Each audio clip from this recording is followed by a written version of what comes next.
This is the Rational Reminder Podcast, a weekly reality check on sensible investing and financial decision-making from two Canadians. We're hosted by me, Benjamin Felix, and Dan Bortolotti, portfolio managers at PWL Capital. All right. Got a good show for everyone today, a little bit different from the usual fare. Yeah, definitely a bit of a change of pace from the fairly long run now that we've had of basically finance professors. But I think probably a welcome change of pace. We used to do more episodes like this, and I'm glad that we have another one for the listeners today. So we had Jessica Moorhouse on. Jessica is an Accredited Financial Counsellor Canada, which is a designation that's kind of like the way she described it in the show, at least, is like a light CFP combined with a pretty heavy dose of counseling. So it's quite focused on behavior and uncovering the reasons for behaviors that people have and listening to people. So it's quite an interesting perspective that she brings. That's different from the more I guess analytical financial planning approach. Yeah, and I think in addition to being kind of appealing for investors, it was very interesting to me as an advisor, because I think that all of us need to be just a little bit more sensitive, be better listeners to our clients, and remember that, of course, they're coming to us for investment advice and financial planning, but sometimes we need to dig a little bit deeper and understand kind of what makes people tick below the surface, and then we can give them more appropriate financial advice. Yeah. So Jessica's she has a practice as a financial counselor. She's also a fairly well-known personality in Canada. She's been on television. She's a well-known speaker. She's also got a podcast that's one of the top podcasts. It's often up there kind of next to Rational Reminder when you look at the top podcasts in Canada on these topics. The More Money podcast is her podcast. Dan, you and I have both been past guests on her show. I was on there many years ago. She's got a book out called Everything But Money that we read to prepare for this interview, and we talked about a lot of the topics that are in there. But the book's quite interesting. It talks a lot about how people's past experiences can really shape their relationship with money. It talks about a lot of the things that people assume to be true about money that probably aren't, and how those can be really detrimental to financial decision making. And she talks about different ways to deal with emotions around money, just to improve overall decision making and feel better about financial decisions. So it's quite an interesting book. Less analytical. I mean, kind of true to what we talked about with financial counseling being different from financial planning, but I think a lot of useful information in there. Yeah, I think she had a lot of insights on a lot of different topics that don't come up in the podcast very often. So I think this one will be a nice change of pace. Yep, I agree. And as Jessica talked about, if you can have empathy and keep an open mind, I think people will learn a lot of information listening to Jessica. Okay, let's give it a listen. Jessica Moorhouse, welcome to the Rational Reminder Podcast. Thanks for having me. I'm excited to be here. We're excited to be talking to you. All right, so to kick this off, how do you describe the difference between a financial counselor and a financial planner? Yeah, I get this question a lot because I got my Accredited Financial Counsellor Canada certification back in 2018, and I am still one of the few people who have that designation and is like an independent practitioner. And the reason I got that back then is I actually had a friend from the US. It started in the US, and she did financial coaching, and she's like, this is a program you should look into. It won't take you long compared to like going for the full CFP, which will take you a little while. And I'm like, okay, great. I wanted to be a financial educator and again, get into coaching, working with individuals one-on-one, but I wanted some sort of credential. I didn't just want it. There was at the time, a lot of coaches who didn't have any kind of background or any kind of credential. So I wanted to kind of set myself apart. So did that program, took about a year, and it was such a great experience. And now I'm a big advocate, especially for other financial content creators and educators that want to do coaching or offer services. I'm like, you should get your AFCC if you're in Canada, because it really is kind of like financial planning light. It's really for people if you want to help people with their budgets, cash flow, debt repayment, things like that. Nothing super intensive or, something that you would need like a QAFP or a CFP to get, which I'm actually hoping to get my QAFP this fall. The book has really kind of taken 2 years out of that, but I'm hopeful that I can actually finally take the exam. But it was a really great entry point into how do I learn some essential things to help other people in kind of a shorter amount of time, and also provide a service that is a little bit more cost effective for certain people who they're like, I just want help with my budget, or I just need someone to help me with a debt repayment plan. And I think the reason a lot of people don't know too much about the AFCC is because traditionally it was just, you would just need to get that designation if you want to be a credit counselor, work for an agency or a nonprofit. I never wanted to do that. And so, yeah, when I got the designation, I was like one of the few people who got it just to work independently. But it's a great program for anyone who wants to even just like educate themselves. There's some really great textbooks, and, challenge yourself just to learn a little bit more about financial, personal finance in Canada. And so is it like financial planning light, or is there more of a behavioral component to it?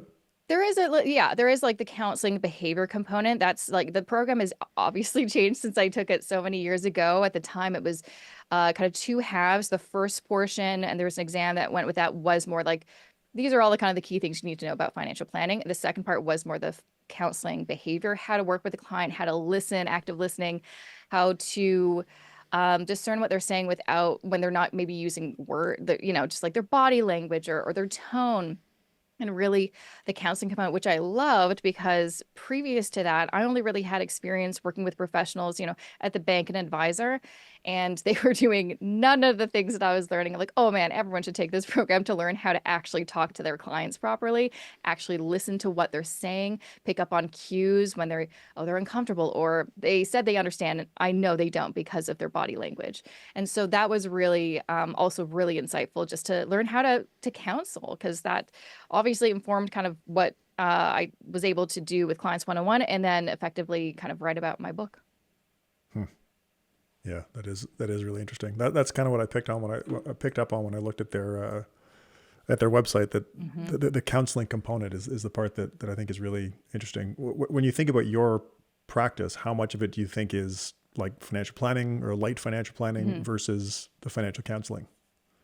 Yeah, I mean, maybe 50-50. Most people come to me because they have a financial problem. But then when we do a little digging, ask some questions about their background and their relationship with money, it becomes really clear, like, okay, we have some things to maybe figure out first before we make a budget, because you've made a million budgets and you've never been able to stick to one.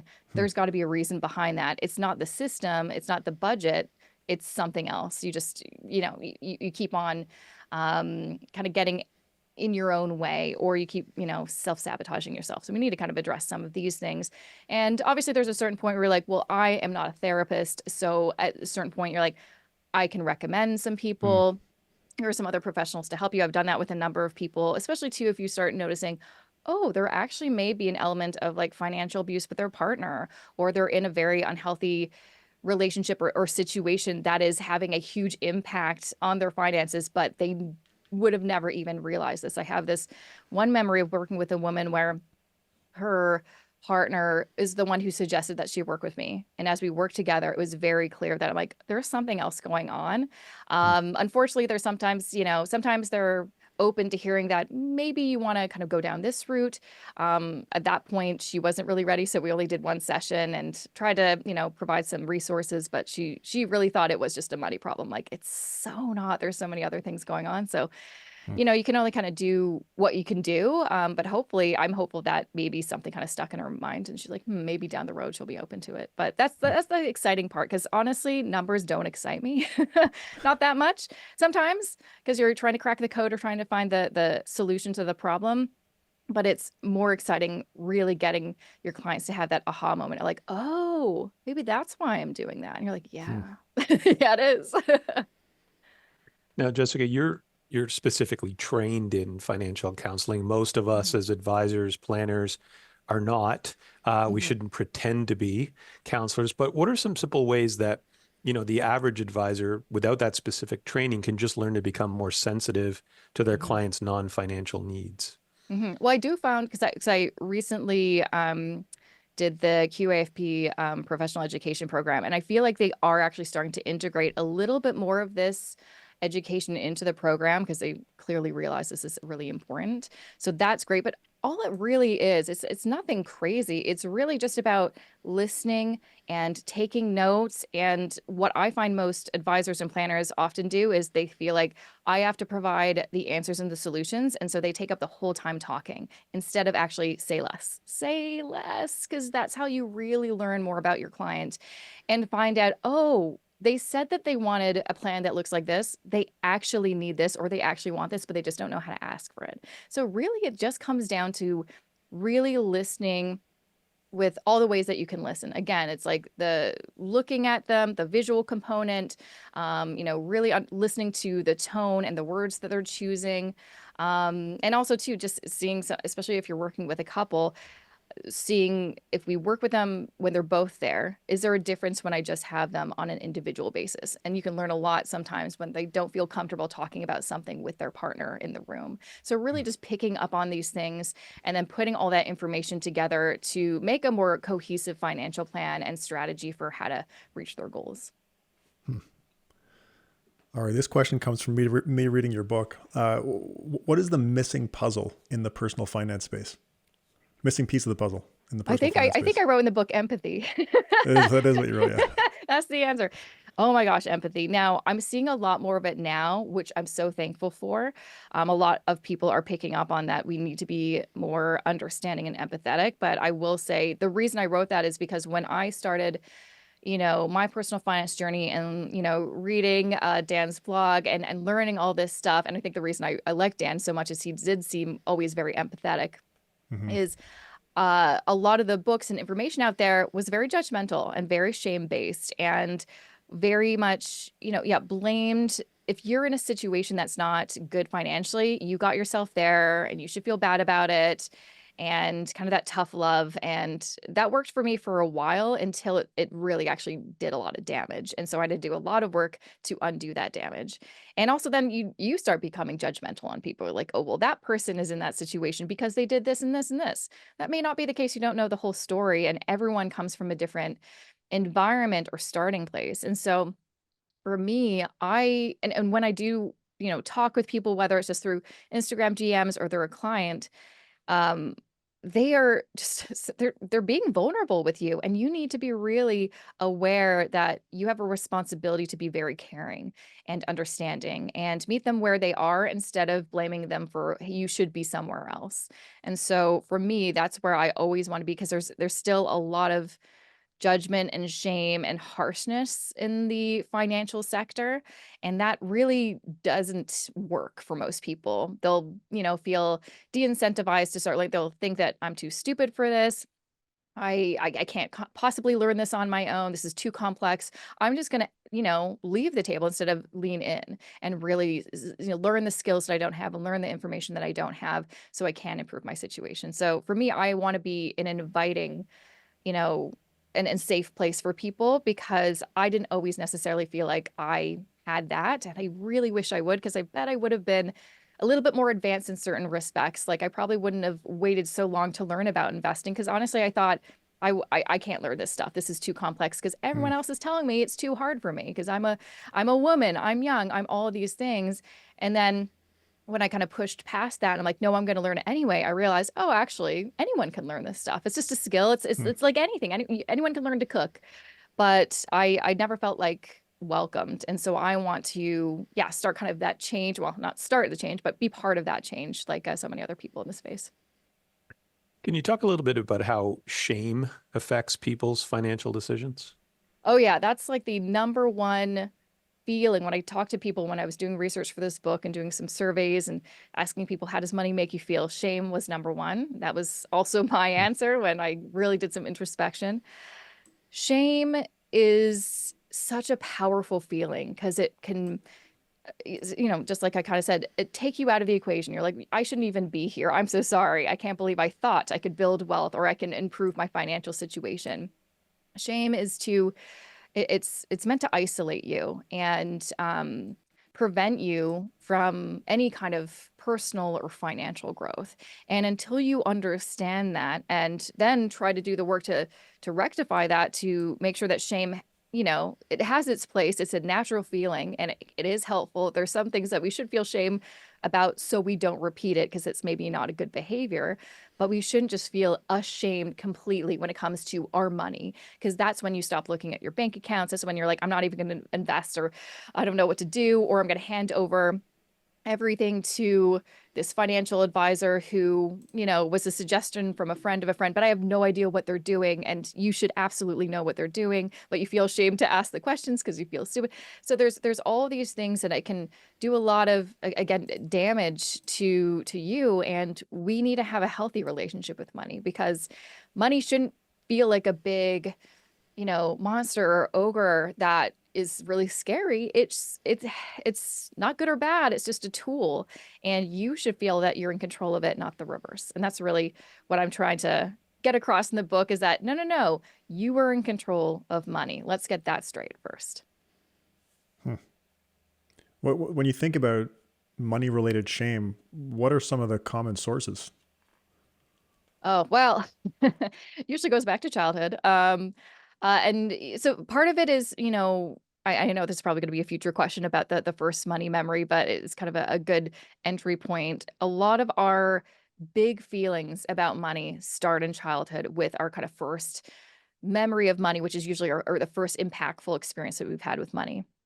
And so if for me, my story had a connection to shame. I stole something I shouldn't have. I was ashamed for doing that, and also felt like I put shame on my family. That feeling has then, it took a hold on me and did not let go until I started doing some self-work and some therapy. And I think a lot of people I talk to, when they have, feelings of like anxiety or shame or envy or whatever the case connected to money, and that's like the biggest feeling, it usually is because it started really young and because of a life experience. And it also could have just been like, how was money talked about in your upbringing by your caregivers, by your parents? What was the tone? And if shame, blame, anxiety, envy, those kind of things were always around when money was around, that's your representation, that's your perspective on money. And so that's going to be really hard until you really understand, oh, that's where that came from. You're going to carry that feeling with you for years. And I say that as someone who's, I call myself a money expert, because I've been doing media and stuff for years. And I thought I had it all together until I started really looking to my own relationship with money. I'm like, oh my God, this is really toxic. I can't believe I didn't notice this. I've been giving people, advice for years, and I didn't even realize this is where I was at with money. This is not how I want to continue living either. How important is people's relative financial standing, like relative to the people around them, to the relationship that they have with money? Oh, yeah. I mean, that has a big impact. If you're with, and it's not even so much that if you're with people in a certain income bracket, that can have an impact. But I'd say even more so is how they view money. If you are surrounded by people that are very optimistic about opportunities, and if you have a setback, that's okay. We can get back from that and get back on track. That's going to obviously influence you to be like, oh yeah, okay, there's a lot of opportunities, there's a lot of freedoms, there's a lot more hope here. But if you're in an environment where there's a lot of negativity around money, like, oh, I wish I had better luck, I wish I was born into wealth, I wish, the government this, whatever, taxes, this, that, then you're going to have a perspective of, well, I'm in this situation, can't change it because everyone else in my environment is in the same spot. So this is just how it is. And so where's the motivation to do something about it? So for me, I like to surround myself, not even just like in the financial space, but in every area of my life. I want to be around people who are motivated and want to continue learning and read a lot of books and are just excited about life and the possibility of what could happen. And I have been in environments with, groups of friends where it's been the opposite. And that's usually been the lowest points in my life because they kind of just drag you down. But I will say there's obviously a component if you are hanging out with people, I think in your own income bracket, I think there's some stats that say you're going to be probably happier than if you are the lowest income bracket in your friend group and everyone earns more. I've been in those situations. Doesn't feel nice. You feel like the poor one, even if you're like, actually, I'm making a pretty, median salary. Or even too, there's feelings you can have if you're the one who earns the most in your group. You may feel kind of, again, ashamed because you're like, well, I don't want to make them feel bad because they earn less. And I don't want them to know how much I earn and they judge me for it. Or the reverse of like, what if they keep asking me for money or whatever? So in general, we have an easier time just being satisfied with our financial standing when we're around people in similar financial standings. I really enjoyed the discussion that you had in the book about privilege and Yeah. why those of us who've enjoyed privilege are so loath to acknowledge it. And Yeah. what I really liked was one of the experts that you quoted made this really insightful comment by saying that acknowledging that you have privilege doesn't erase what you've achieved, it contextualizes it, which I think Yeah. is a really good way of saying it. So how is that related to our relationship with wealth? How is this idea of recognizing or failing to recognize privilege related to the way you view your own relative financial position? Yeah, I feel like there's been a lot more discussions about privilege in the personal finance space. I'd say from 2020, that was a really big moment for those conversations, and they've continued, which I think is great. And even for me, I would have never thought I was someone who had privilege. But I'm like, well, I'm white. I came from a middle class family. Yeah, we didn't have that much money compared to others, but also we were never in poverty. I had a lot of opportunities because of how I grew up and where I was born in Canada and all these kinds of things. I have a lot of inherent privilege that made it easier for me to accomplish a lot in my life. And, for example, like I had the privilege of having a mom who was a career counselor in high school. So she helped me get into university. She like, this is, these are the applications, these are some scholarships you should sign up. That is a privilege. Whereas if someone, their parents are always working and they don't have any knowledge of this, it's going to be harder for them likely to get accepted into university and get those scholarships, which can have a huge impact on the rest of their life. And so there's so many different privileges that, I just gave like a short list in the book, but there's so many privileges that you may have that you did not earn that have helped you get to where you are today. And it doesn't mean that you're a bad person for having privilege, but we do need to acknowledge it because it's never really been acknowledged historically.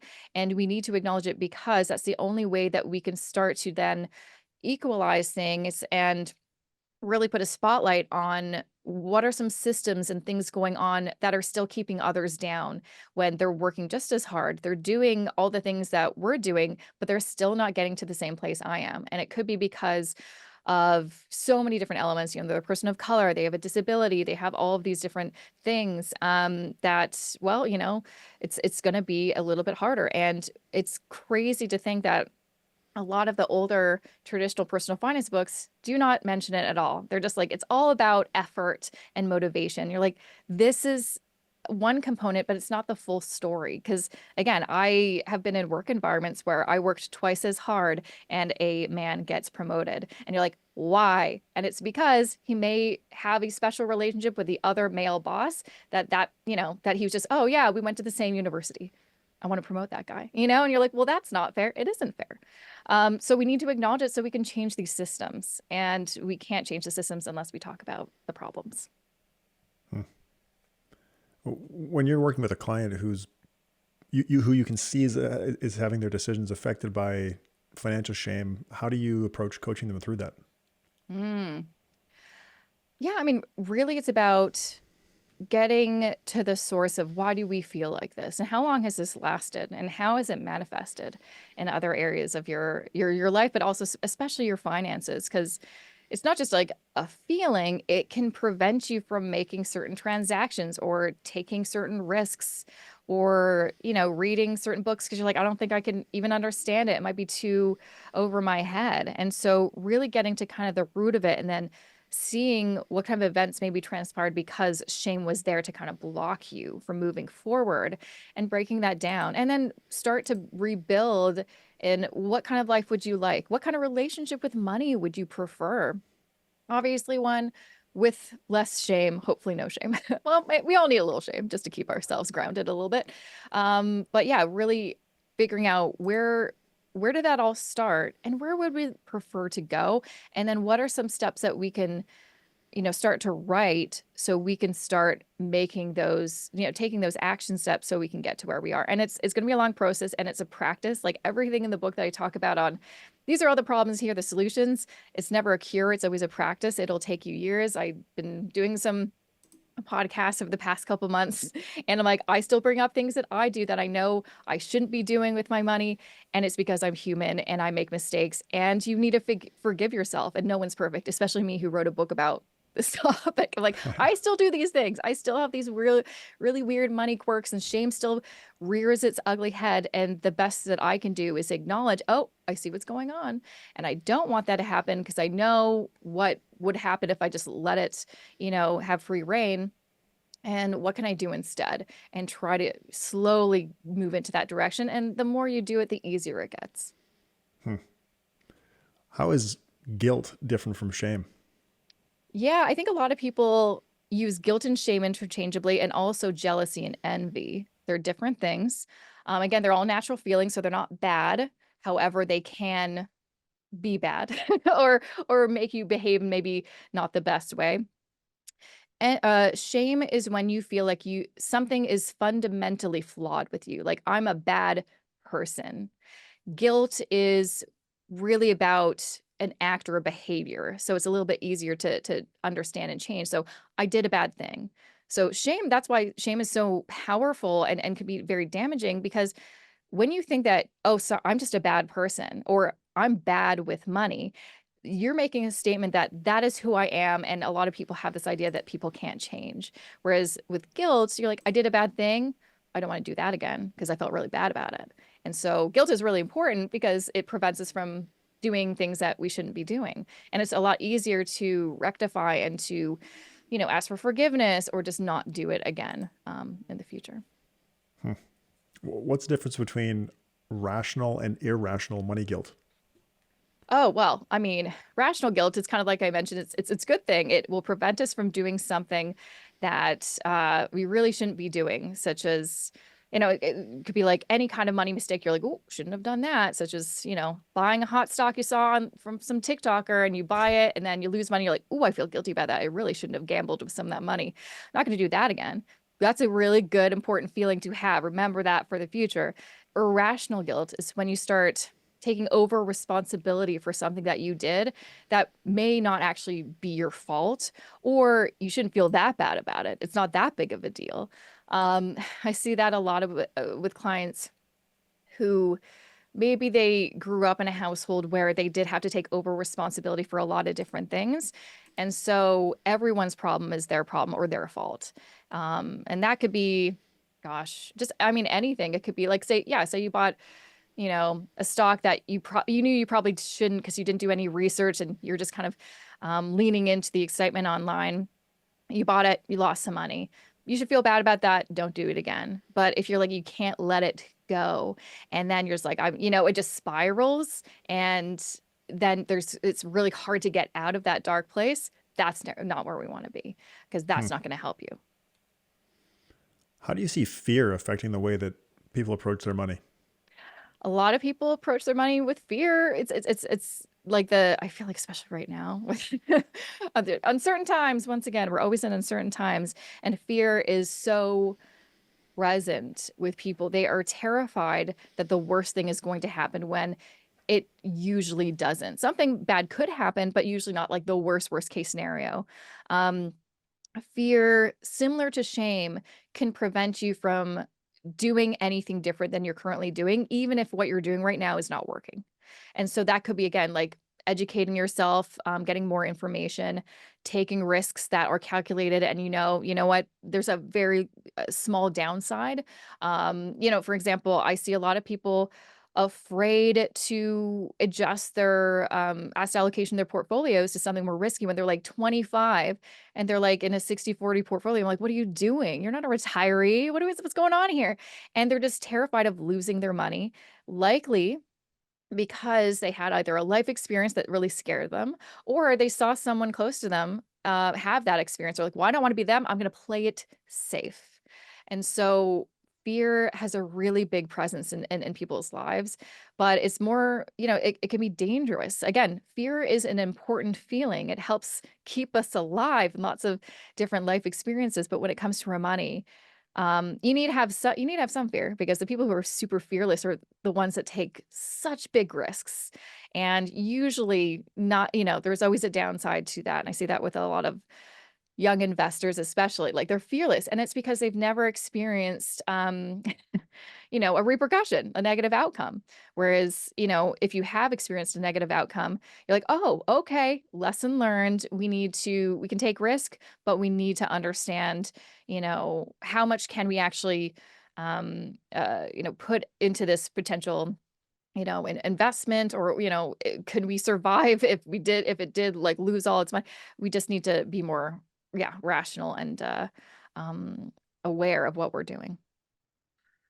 Mentioned a minute ago that there's a difference between jealousy and envy. So you want to talk Hmm. a little bit about the difference, and then how these affect our relationship with money? Yeah, every day. Like, honestly, people just use the word jealousy. No one uses envy, maybe because it sounds like an old word. I don't Yeah. know. But no, so jealousy is when there's three parties. So there's like you, then there's someone else, and there's someone else getting in the way, who's maybe gonna, steal your boyfriend or something. So there's a third party who's making you jealous in that situation. There's always three parties. Envy is just you kind of envying or coveting someone else's life, their possessions, whatever. So it's just two parties. And that's usually more common than the jealousy situation. So most of us are, you know, online or just walking down the street, or out and about at a restaurant, and we are looking at what other people have, and it's very natural to feel envious. And again, envy is a very important feeling, because it can be motivating to be like, hey, I want to actually upgrade my life. I want to do better because I see what this person has. So how can I maybe integrate some of the things that they're doing so I can improve my life? But where envy is kind of dangerous is when just feel bad because you don't have what they have. And then you start blaming yourself for, oh, I should have done this. I should have done this. Or you want to take that person down, we see that a lot in the comments online, where people are just super mean anonymously to people they don't know because they're envious, instead of maybe rethinking what should I do to improve my life, instead of be like, no, that person did this and that, they don't deserve that, they're a con artist, da, da, da. And you're like, we don't know any of these things. Yeah, Dan is very wise. He's mostly off of social media now. Oh, I I don't wonder even know what what you that guys life are is. I talking would about. love Yeah. that life. I would love to be offline. Unfortunately, I'm only online because of my business, but if I get to a point where I can retire, you'll never see me again. Why are early money memories important for people to connect with? Like I kind of mentioned, it's usually it's where our origin story with money starts. That is where the relationship really starts. And a lot of like that experience, like the one I describe in the book, I was 4 years old and I remembered it. And I'm almost 40. And I'm like, wow, that certainly had an impact on me, and I of course told my mom. She's like, I don't remember any of that happening. I'm like, well, I sure do. And so I think a lot of us, during the book tour I've been, talking about the first money memories, and a lot of people are coming up to me and sharing their first money memories. And it's incredible. These people are like, oh, I know it. Like they knew exactly what it was. Most people know exactly their first interaction with money. And sometimes it's a positive interaction, which, hey, that'll probably set you up on a really good relationship with money. But a lot of the people that come to me or read my book is because they don't have a good relationship with money, and they want to figure out how can I fix that. With that, I always like to ask my hosts if they remember what their first money memory is. Do either of you kind of have an idea, or you're like, if not, that's okay. We can move on. I can't remember what I had for breakfast, to be honest with you. You can't I think remember what happened to you at 4 years old? I think I had like my parents made me make a chart for chores or like tasks that Hmm. I had to complete and I had to fill in these things on the chart to get a bike. Oh, That was wow. definitely one of them. And then another one was building a Lego vehicle with a magnet on it in the hopes of picking up change on the ground outside. It didn't I love work. that. Well, those sound like pretty positive experiences with money. Do you feel like, Ben, you've had a pretty healthy relationship with money over your lifetime? Yeah, I would say Yeah. I have. Yep, I think I Same with have. you, Dan? Maybe this is why you're in the line of work you are. You're like, no, actually, it's all been pretty good, and now I just want to continue helping other people have good relationships with Yeah, I money. think that's it. Like, I mean, I was very fortunate to grow up, in a situation where I didn't have any of my needs unmet. Doesn't mean, Mm, we weren't wealthy, but I don't ever remember it being associated with sort of stress and anxiety. If my family experienced that, they did a pretty good job of shielding us from it. mm, Um, and I do remember, like, very early on, I think like a lot of kids of my generation, like, got jobs when we were hmm teenagers and just kind of, learn to equate work with money and money with yeah. things, buying things that you wanted, saving up for things that you wanted. Um, yeah, and I think I've been able to take that kind of into this career as well. Like that, it doesn't, it's not something that stresses me out a lot. And so hopefully I can impart a little bit of that calm to my clients. You definitely have, Um, yeah, you've always had, that's been part of your brand, Dan, is this nice calm, like everything's going to be fine, which is why I think a lot of people are attracted to you, and mm. your advice is like, oh, Dan knows what's going on. Everything's going to be Well, fine. He thanks. says Yeah, so I mean, anyway. it wasn't conscious. I mean, it's just sort of a reflection of how I think about these things. But Yeah. um, Mm, It's interesting to think that's about that. I nice. haven't thought about my early money memories much, but my parents were both school teachers when I was growing up, but we Hmm lived on the campus of a boarding school. My dad ran one of the Mm, boarding houses. So I went to that school, and my parents were school teachers. Like, we weren't yeah. super wealthy by any means, but the tuition to attend that school was about $40,000 a year. I think it's more Ooh. now. And so the well, people that Ooh. the people that I was surrounded by were quite wealthy. That made for Mm. a pretty interesting dynamic, growing up Did around a lot that, of money. yeah, I'm like, I wonder, did that influence you being like, I want to learn how to get money because I'm surrounded by it. And now I want to kind of, or I don't know, like that definitely had an impact, I'm sure. I don't know. I didn't come into this career for any particular reason. I just kind of ended up here. So I don't know. You just ended up here. Okay. Yeah. Okay. Story for another day, maybe. I don't know. Yeah, maybe. Yeah, I'm Can not your you therapist. We don't have to go deep. We don't have to. can you take us through the first money memories exercise, or a brief version of it? Gosh, yeah, I actually have my book here because I'm like, you know what? What was that exercise I wrote 2 years ago? Let's see what's going on here. Um, okay, let's bring it up in this chapter here. And this is it. First money memories. Okay. So I'm not going to read it all out, but just to give you kind of an idea. So the first kind of component of this exercise is really, and Dan, this would be helpful for you to help you elicit a memory, just any memory, including what you had for dinner last night. And so there's a couple, it's really like, get grounded, start kind of just doing some breathing exercises just so you can kind of get back into the present moment because our minds are always here, there, and everywhere. And so really just practicing with your breaths to elicit a memory. And then once you've been able to do that and you're in that kind of mindset, then you can start kind of going a little bit further back or way further back, depending on how old your first money memory is, and really thinking, okay, what is that memory? And honestly, usually there's something that kind of pops up. And then asking yourself for some more details about that memory. So, where were you? Who were you? Whom were you with? How old were you? How did you feel in that moment? And then when you have some of those information, that those details, and you can kind of visualize it and see it, then ask yourself, what is your current interpretation of that memory? The Hmm. tricky thing with memories is, again, like I told my mom, she read, she's like, what? I don't remember any of that happening. It's my memory. It was my interpretation of it back then, and it's my interpretation of it now. Doesn't mean it's necessarily completely accurate. Again, I was a child, but there's these feelings that are ingrained in me that are still there from that moment. So don't judge the memory or be critical about it. It's really just about noting everything down so we can be like, oh, maybe this has some information that will provide me further information about why I feel a certain way about money today. So that's really Hmm. all it is. Yeah, it's really interesting to think about. Okay, can you also briefly talk about the feeling about money today exercise?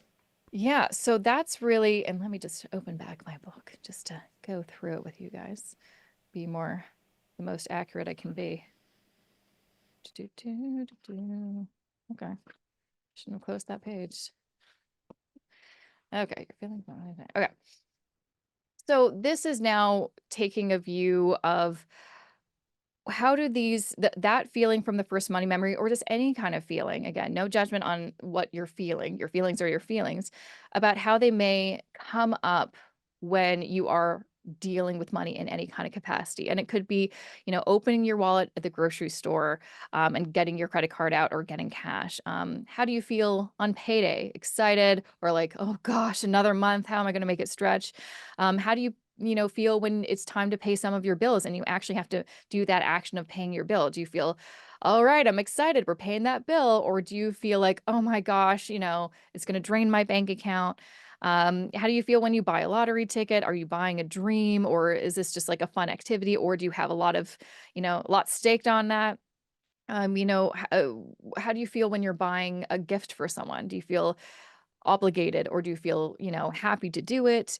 How do you feel about any kind of action to do with money? And I think none of us have probably asked ourselves any of those questions. How do you feel when you're interacting with money in this way or that way? And are the feelings overall positive or negative?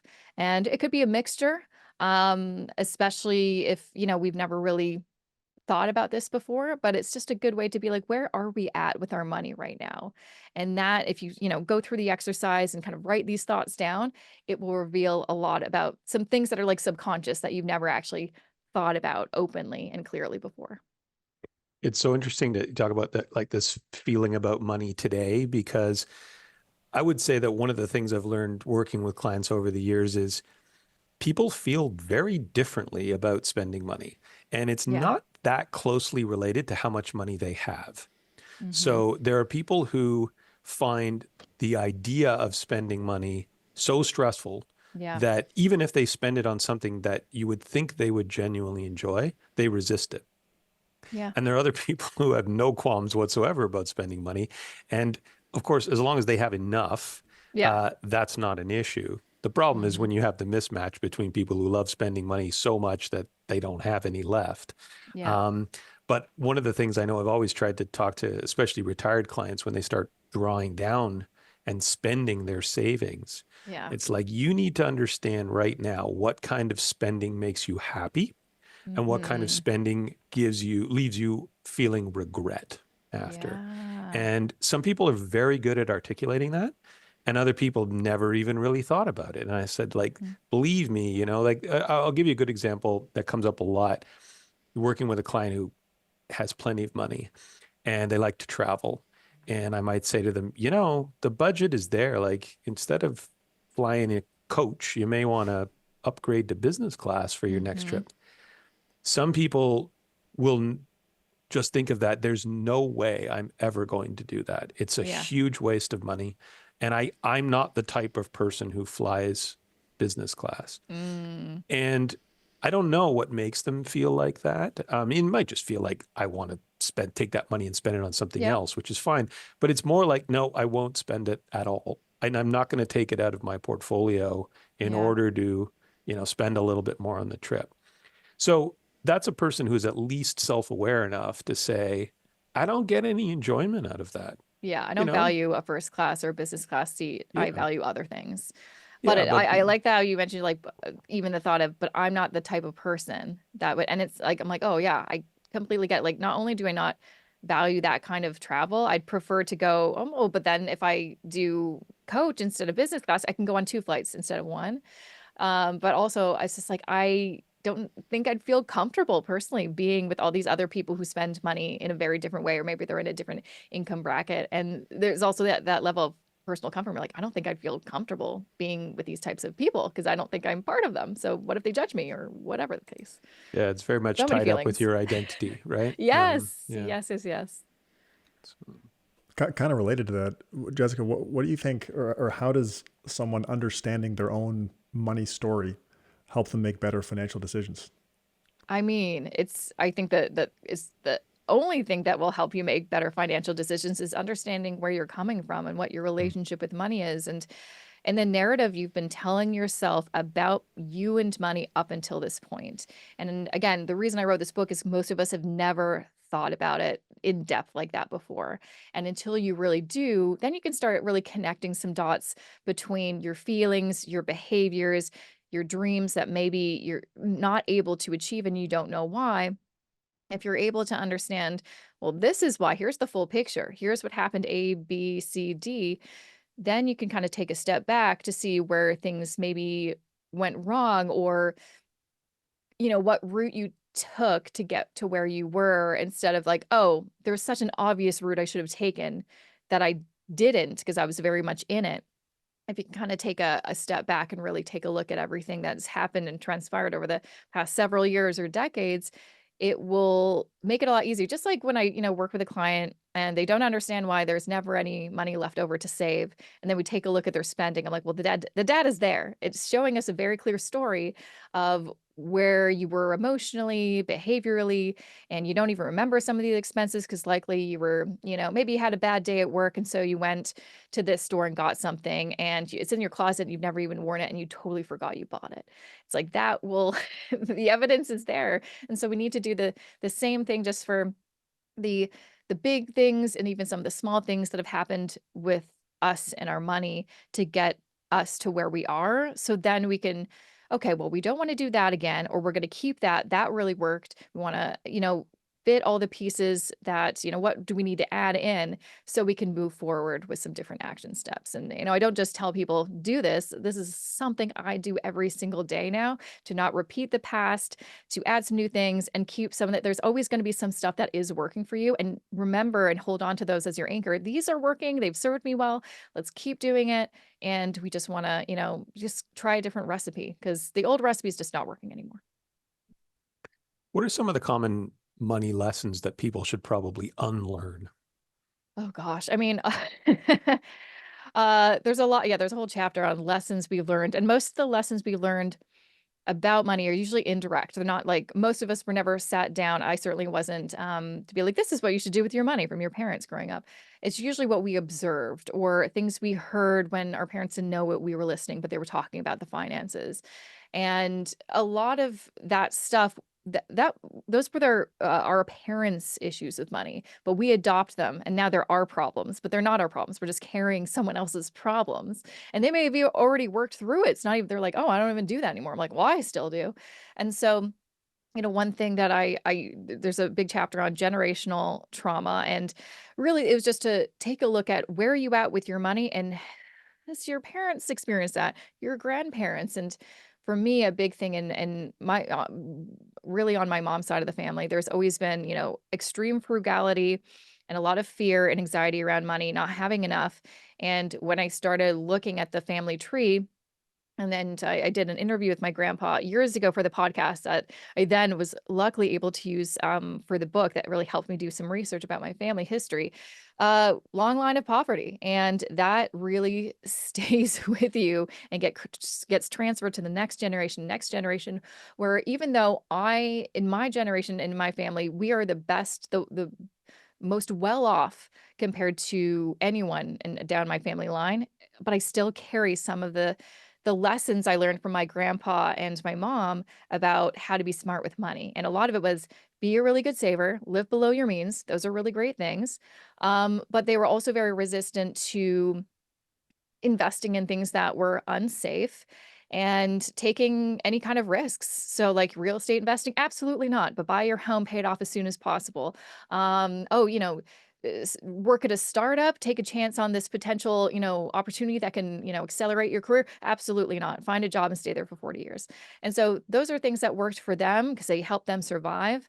But I've had to unlearn a lot of things that they were just trying to help me stay safe. But actually they were actually the opposite. They didn't make me more safe. If I stayed with the first job I got out of university, I'd be out of a job because it went bankrupt. So there's a lot of things I had to unlearn that were not helpful, such as, playing it too safe. That's actually sometimes the most dangerous thing that you can do. You need to be adaptable and try new things and take risks. Yeah, those are good lessons to unlearn. What are some of the most harmful, I think in the book you use the word toxic money behaviors that you see? Oh gosh, I'd say having a really poor view of wealth, and this might be something that I want to explore further, maybe in a future book, but I talked to so many people that had a very negative, like they either thought that they could never achieve wealth because it was never achieved in any environment in their family. No generation had ever had wealth. So how could I possibly get that? That's also something that I have been working through as well, but also the kind of envy we have for people who do have more. And I get it. There's such a big divide right now, like never before, where the rich have never been richer, and there's so much poverty, and there was a very small middle class. And so, a lot of people hate the idea of wealth and people who have, riches, and sometimes in their mind, the only way that they'd ever be able to achieve that is to do something incredibly risky to get rich overnight. Such as like pick that perfect stock or the crypto thing or whatever, instead of the boring, slow path to wealth. And so that's a really toxic behavior of basically hating people who have money when you want it at the same time. And your biggest dream is to have wealth. That's very conflicting. How are you going to be able to achieve that goal if you do achieve that goal, what the end result is, you hating yourself because now you're in that class of people that you hate? That's not healthy. Yeah, the comment about the lottery seeking behavior is really interesting. I did a video a while ago on why index funds make sense. Like nothing revolutionary. Which I love those videos because I'm an index investor. I'm like, yes, Ben, yes. And a bunch of the comments were people saying that like, yeah, that's great, but I don't have enough money to invest in index funds, so I need to go invest in. Or I don't have time to wait. Yeah, sure. That's another one. And so I'm going to go invest in meme coins instead. Oh, does that just break your heart when you hear that? Actually, please don't. Does. No. Oh my gosh. Oh yeah, it's scary out there.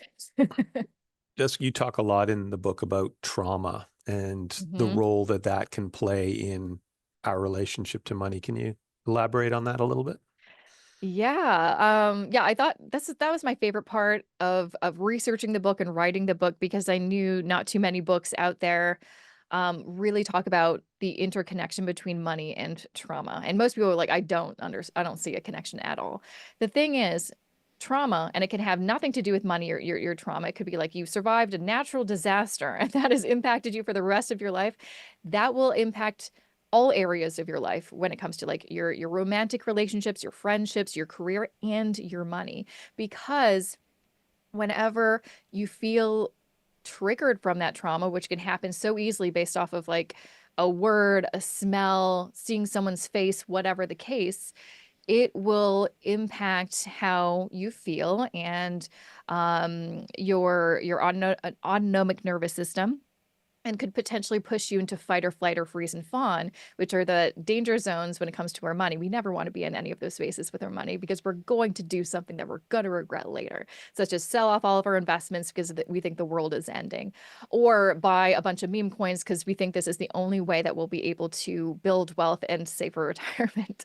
And it's like, no, don't do that. And so until you really understand yourself, your trauma that could be experienced or witnessed or inherited through your ancestors, which is really interesting. A lot of us have inherited trauma that we're carrying and we didn't even know we had it. Until you really break that down and understand it, you may not understand some of your behaviors with money, your actions. So a lot of the people that, are very common than when I work with, they have a shopping problem, they spend too much, they don't know why. And it's not that they're spending, oh, I just spent so much money on groceries. No, it's usually something that's material that's not an essential, and it's something to get a dopamine hit. They want that dopamine hit because something happened at work or in their life that they felt bad, and they were in that fight or flight, freeze fawn, and they needed something to get out back into that place of safety and connection. Buying something was a really easy way to temporarily alleviate that kind of pain, but then they have to keep doing it to get that dopamine, and they're never really figuring out what is the root cause of this pain. And so unless you understand the root cause, you're going to keep that behavior and get into further debt or drain your savings and never make any progress. So it's really just better understanding, why are you doing the things you're doing? It's probably not just because you're bad with money. Like, I don't believe anyone's bad with money. I don't like that saying at all. It's probably because something else is making you feel a certain way and you did a certain action to feel better.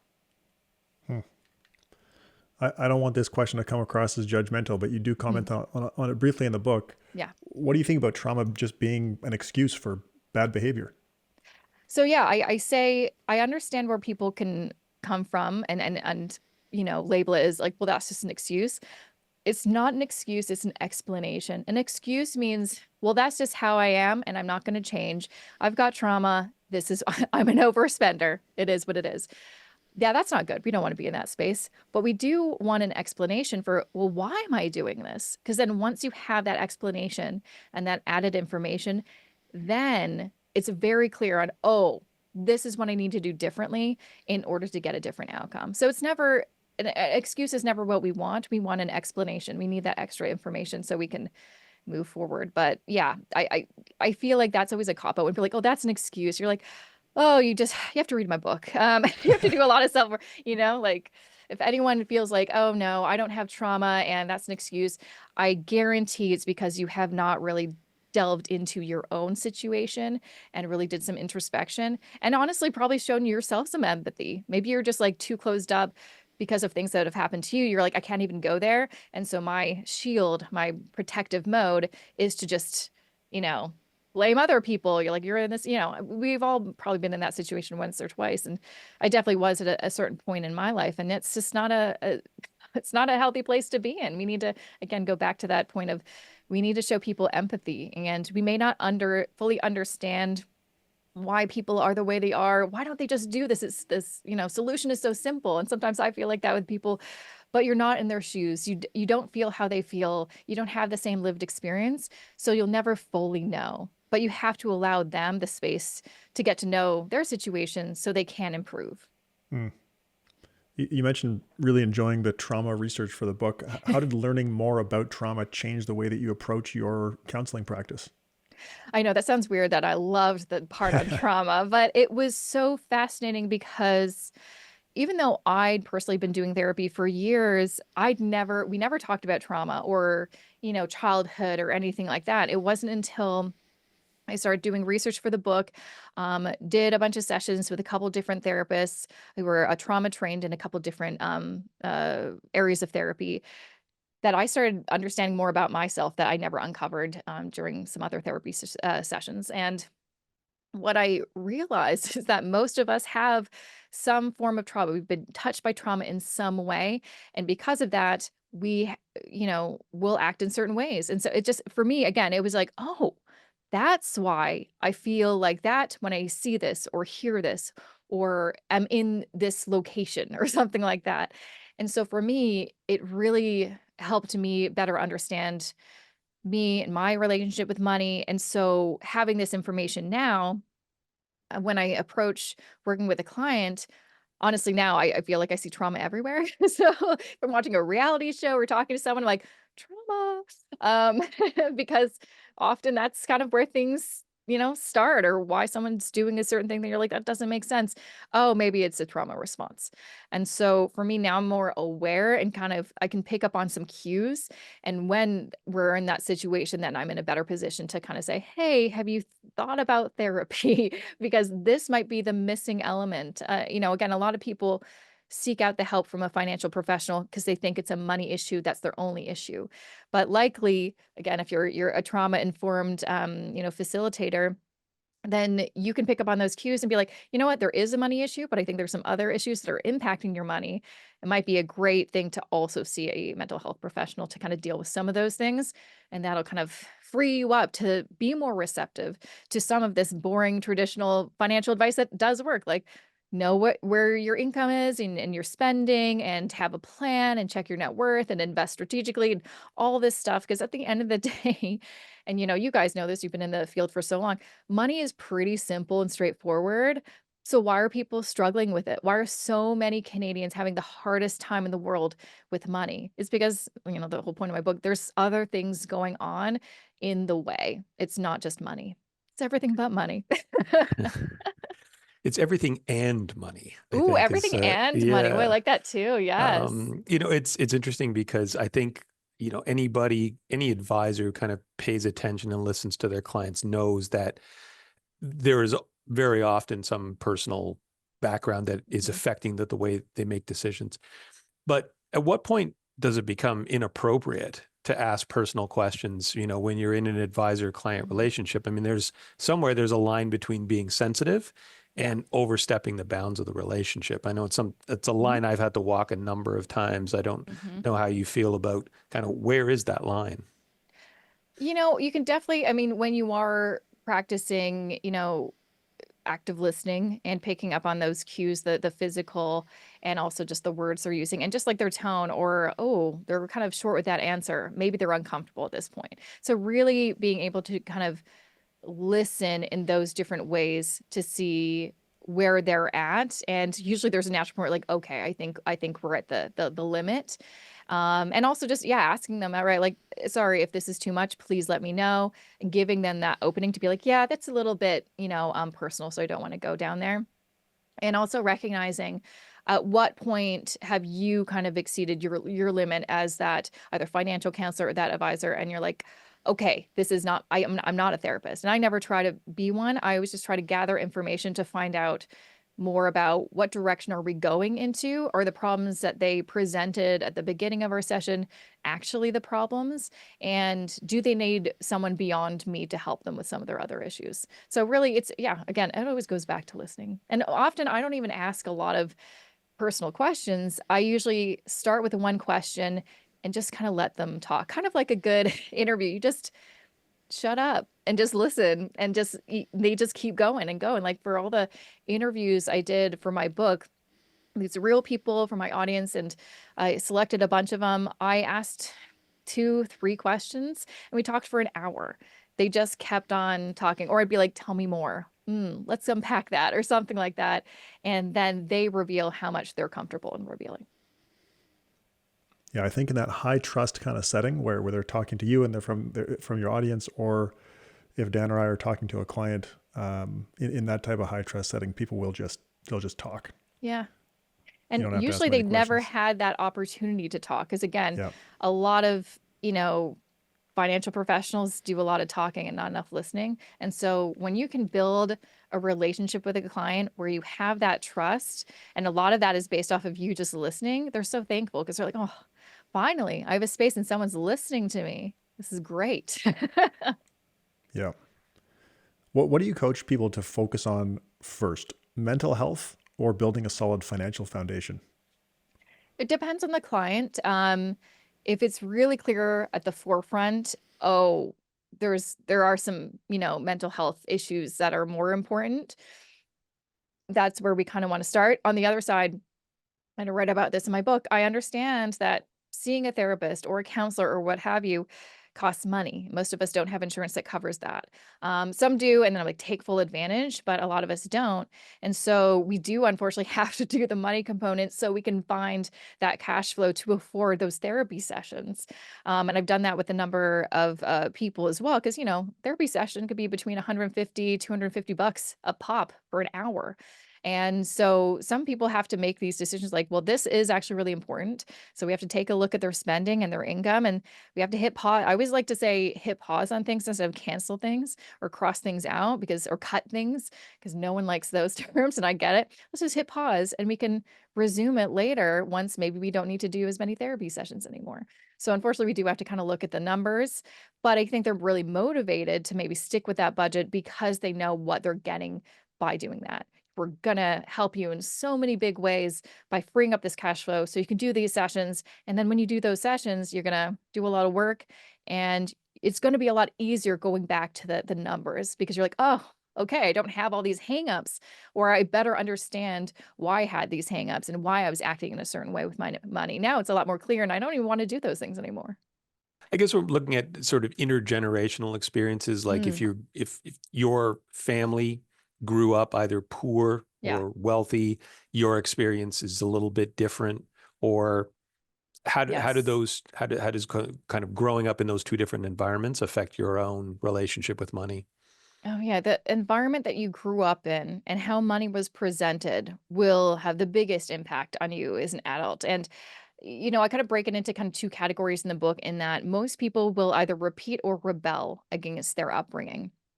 A lot of people repeat. That's kind of the prominent behavior I would see is they're just continuing, sometimes trying to finish what their parents started.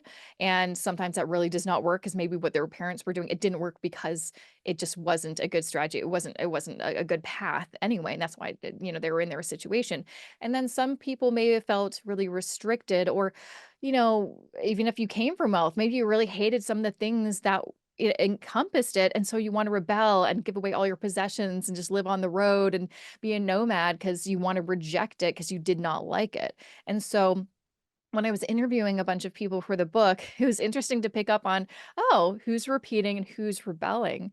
And there's, one story I share in the book about this woman, Anya, who had a very similar background to this other woman in the book that came from, immigrant families, and, a lot of poverty, a lot of restriction. One of them continued what her parents did and lived extremely frugally to a fault. Anya rebelled against that. And so she's like, I don't want to be restricted. I felt like I had no freedom. I want to spend freely. And then unfortunately, because of that, she realized there's some repercussions. You're going to overspend. Now I'm in credit card debt. Maybe it's not about going to an extreme. It's about finding that balance. And so what I talk about in the book is, even though that's our natural inclination to either repeat or rebel, we never really want to go to an extreme, but we think that that's what we have to do. We have to do exactly what our parents did because maybe I think they knew best, or I don't think they did know best, and I want to do the exact opposite. But really, typically, the best course of action is to create your own path and find some balance. Again, keep the things that you think are good and useful, reject the things that are not working, did not work for your parents, and you can see it clearly now, and move forward, which is very difficult to do. I was very much a repeater because, my mom was the money manager in our family. She was very good at it. But also there's other things that she didn't because lack of, information, or, there was that fear around taking risks with her career or investing. And so I had to find a middle ground for myself in order to help me and my husband reach our goals, which was, even me just moving from growing up in Vancouver to Toronto, that was like a really big deal. My parents were like, "Are you crazy? That's the big city. Oh my gosh." And even people at work, I used to work in a newspaper.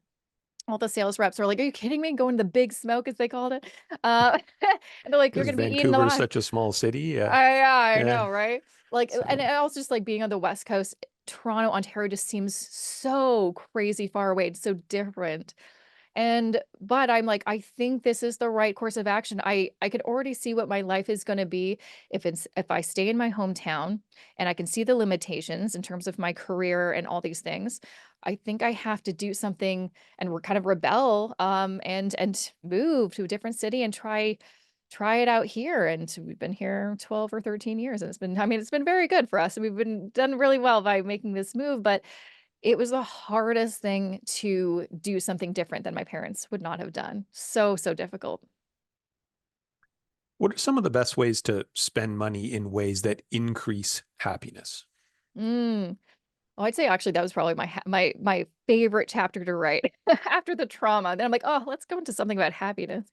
It really comes down to, and I refer to this chapter often because sometimes, especially when the news is so dark, I'm like, what actually is happiness again? How do I get my happy back? And in the book, there is an acronym called PERMA+. I'm not going to remember all of the acronyms at this moment because I always forget, but basically it breaks down all of the things that give us long-term happiness. And most of them are free or very low cost. And we often, I think, don't put enough value on these things. We always think that more money will make us happy, or the glitz and the glam. That's it's temporary. It'll make you happy for a minute, but not for a long time. Sometimes the happiest things that I've experienced are, having tea with a friend, doing a puzzle, reading a good book that's free from the library, like all these things that are so simple.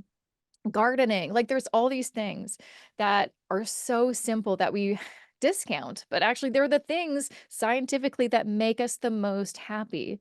And then also on the other part of it, I think most of us know at this point, but I have a big section in that chapter about, guess what? The data shows experiences make us more happy than material goods. But for whatever reason, I know there's the reasons, we still think that the material goods, once I get that thing, it will make me happy. It will for a minute. And then you're like, on to the next thing, got to buy something else, got to buy something else. So really I try to encourage people to, look inside themselves and say, what will actually make you happy? And also too, I think we're very influenced online about what makes other people potentially happy. We have no idea. There's so many people that I see online. I'm like, that is so fake, but they look so happy. And then the more you see it, you're like, well, maybe they are happy. Maybe I'd be happy if I also had that thing. But that's not, they're selling something.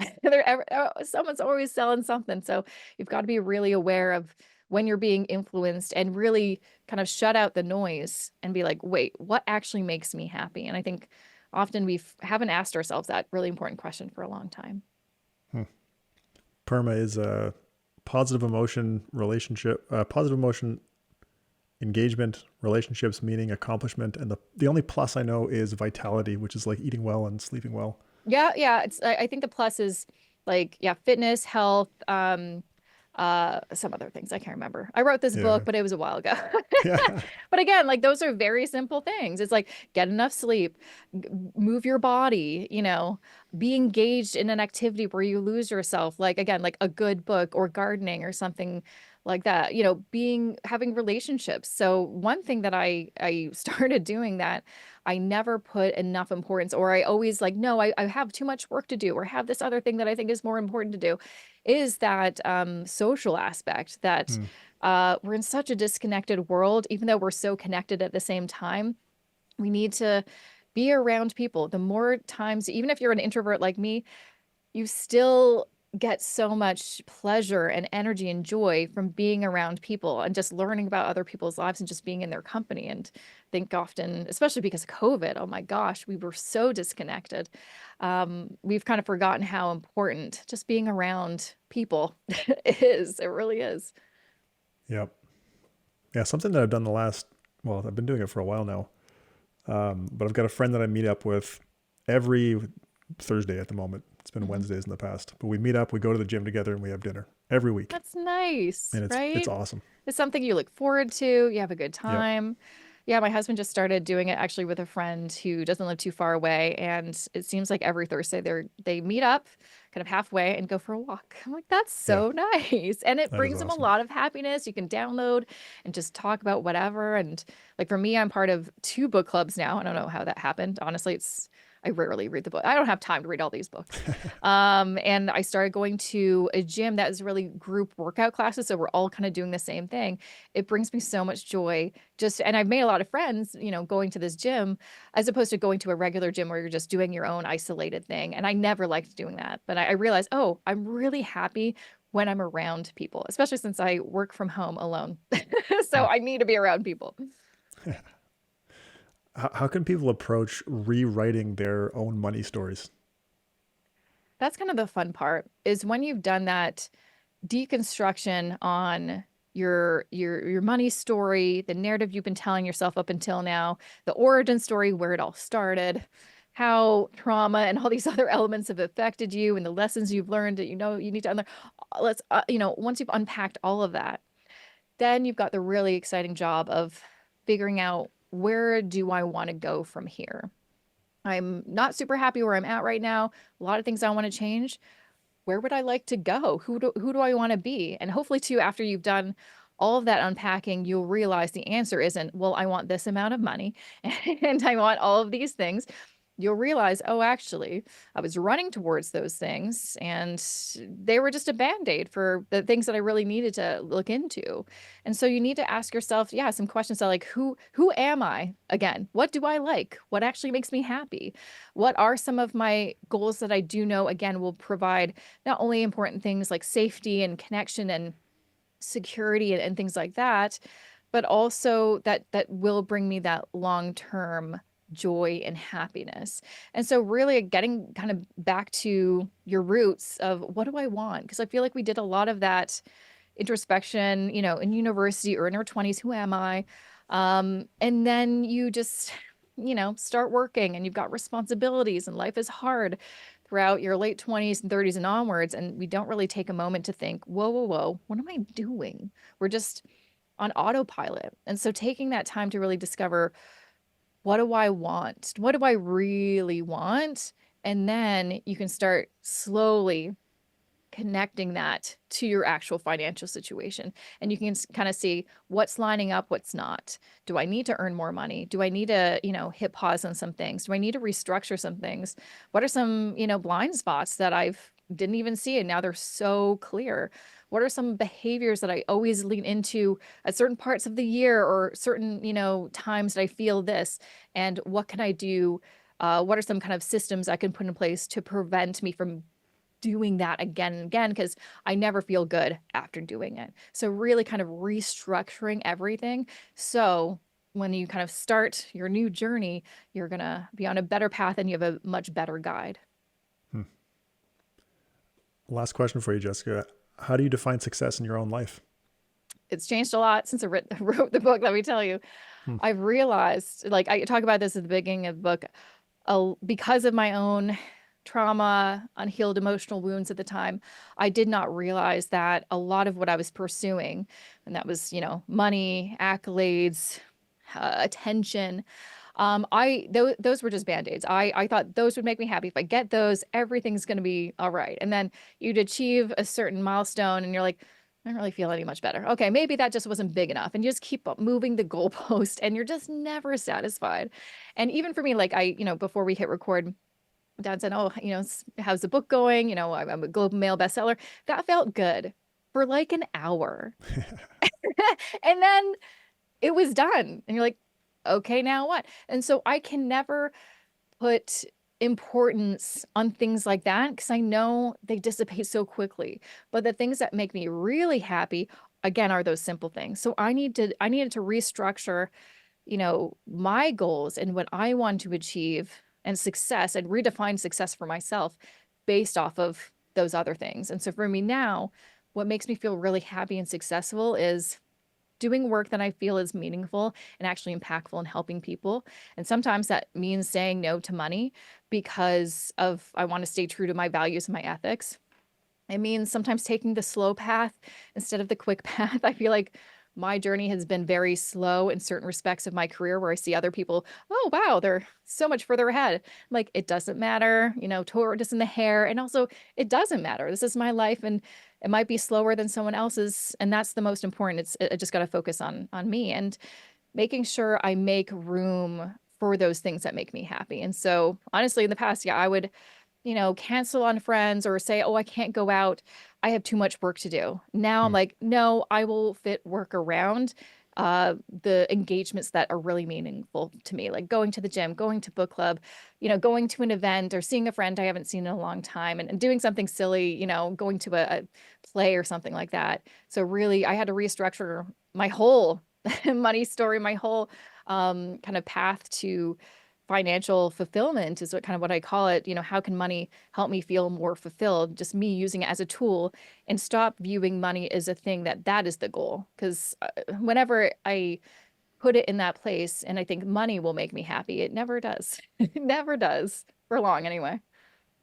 Yep. It's a great answer. All right. Thanks, Jessica. This has been a great conversation. We really appreciate you coming on the podcast.